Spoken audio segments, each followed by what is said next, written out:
चलिए आप लोग यहाँ तक उतार लिए होंगे, तो यहाँ से अब आगे हम आप लोगों को बताते हैं। हम आप लोगों को बता रहे थे ये कि प्राकृतिक पर्यावरण में पृथ्वी पर पाए जाने वाले जीवीय और अजीवीय दोनों परिस्थितियां सम्मिलित होते हैं। सम्मिलित मतलब क्या होता है बेटा, कि दोनों परिस्थिति जो है वो शामिल होता है। ये चीज को आप लोग को ध्यान में रखना है, ठीक है।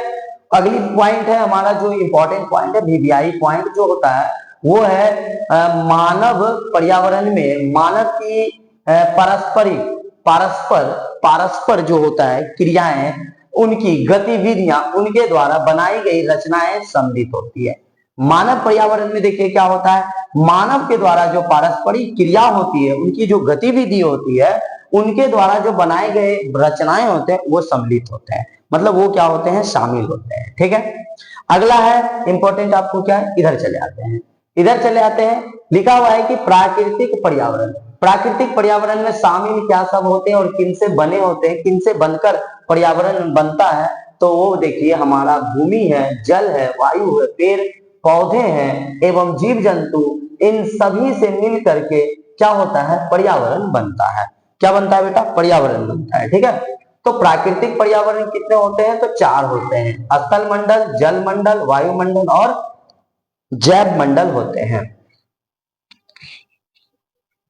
स्थल मंडल जो होता है वो पृथ्वी की, स्थल मंडल किसे कहते हैं, आपसे पूछेगा स्थल मंडल किसे कहते हैं, तुरंत बताइएगा कि पृथ्वी की ठोस परपटी, मतलब पृथ्वी का जो ऊपर वाला पतला वाला जो हिस्सा होता है ना, परपटी जो होते हैं, परपटी या कठोर या परपटी, जो ठोस परपटी या कठोर ऊपरी परत को ही हम लोग क्या कहते हैं, स्थल मंडल कहते हैं। क्या कहते हैं, स्थल मंडल कहते हैं। पृथ्वी के जो ऊपरी परत जो होते हैं, परत जो कठोर होते हैं, जो कठोर या ठोस होते हैं, उसे ही हम लोग क्या कहते हैं, स्थल मंडल कहते हैं।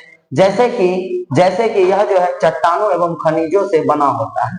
यह किससे बना होता है, चट्टानों और खनिजों से बना होता है। समझ में आ गया, चट्टानों और खनिजों से बना होता है। जैसे कि पहाड़, पठार, ये सब किसके अंदर आता है, कौन सा मंडल के अंदर आता है, तो ये सब स्थल मंडल के अंदर आता है। मैदान, घाटी, समझ में आ गया ना, ये सभी हमारा किसके अंदर आता है, स्थल मंडल के अंदर आता है, ठीक है।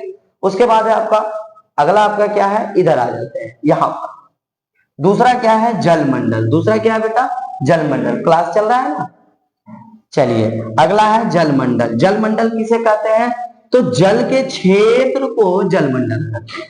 जल के क्षेत्र को क्या बोलते हैं बेटा, जल मंडल बोलते हैं। ध्यान रखिएगा, कोई पूछेगा आपको कि जल मंडल किसे कहते हैं, तो एक बार में बताना है कि जल के क्षेत्र को जल मंडल कहते हैं। जैसे कि नदी, झील, महासागर, समुद्र, ये सभी हमारा क्या है, जल मंडल के भाग है, ठीक। अगला आते हैं वायुमंडल। अगला क्या है, वायुमंडल। वायुमंडल किसे कहते हैं बाबू, तो याद रखना कि वायुमंडल पृथ्वी के चारों ओर फैली वायु की एक पतली परत को वायुमंडल कहते हैं। पृथ्वी के चारों ओर जो एक पतली परत फैली होती है उसे ही वायुमंडल कहते हैं। कोई कंफ्यूजन, वायुमंडल किसे कहते हैं, जैव मंडल किसे कहते हैं, और जल मंडल किसे कहते हैं, जैव मंडल किसे कहते हैं, ठीक है। तो हम लोग वायुमंडल समझ लिए। देखिए पृथ्वी का गुरुत्वाकर्षण बल अपने चारों ओर के वायुमंडल को थामे रहता है। पृथ्वी के गुरुत्वाकर्षण बल जो होते हैं, गुरुत्वाकर्षण जो बल होते हैं, उसको क्या होता है, चारों ओर से थामे रहता है। वायुमंडल को चारों ओर से थामे रहता है कौन, हमारे गुरुत्वाकर्षण बल, ठीक है, रहते हैं। ये चीज ध्यान रखना। एक इंपॉर्टेंट चीज है कि पर्यावरण यानी इन्वायरमेंट, पर्यावरण यानी इन्वायरमेंट शब्द की उत्पत्ति हमारा फ्रेंच शब्द से हुआ है।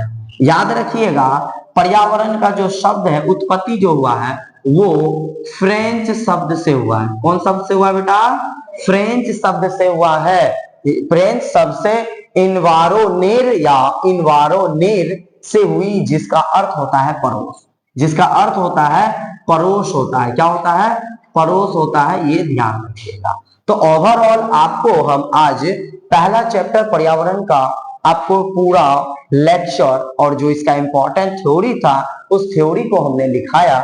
इस थ्योरी को आप लोग नोट डाउन कर लीजिएगा। काफी इंपॉर्टेंट होने वाला है आपको एग्जाम में। ठीक है, आज आपको हम लोग वायुमंडल तक बता चुके हैं पर्यावरण में। अगला जो हमारा वीडियो आएगा उसमें आपको जैव मंडल के बारे में बताएंगे और इस चैप्टर को क्लोज करेंगे और इसका क्वेश्चन आंसर भी हम लोग करवाएंगे। तब तक के लिए इजाजत दीजिए, मैं चलता हूं, फिर से मिलूंगा आप लोगों को अगले वीडियो में। तब तक के लिए धन्यवाद।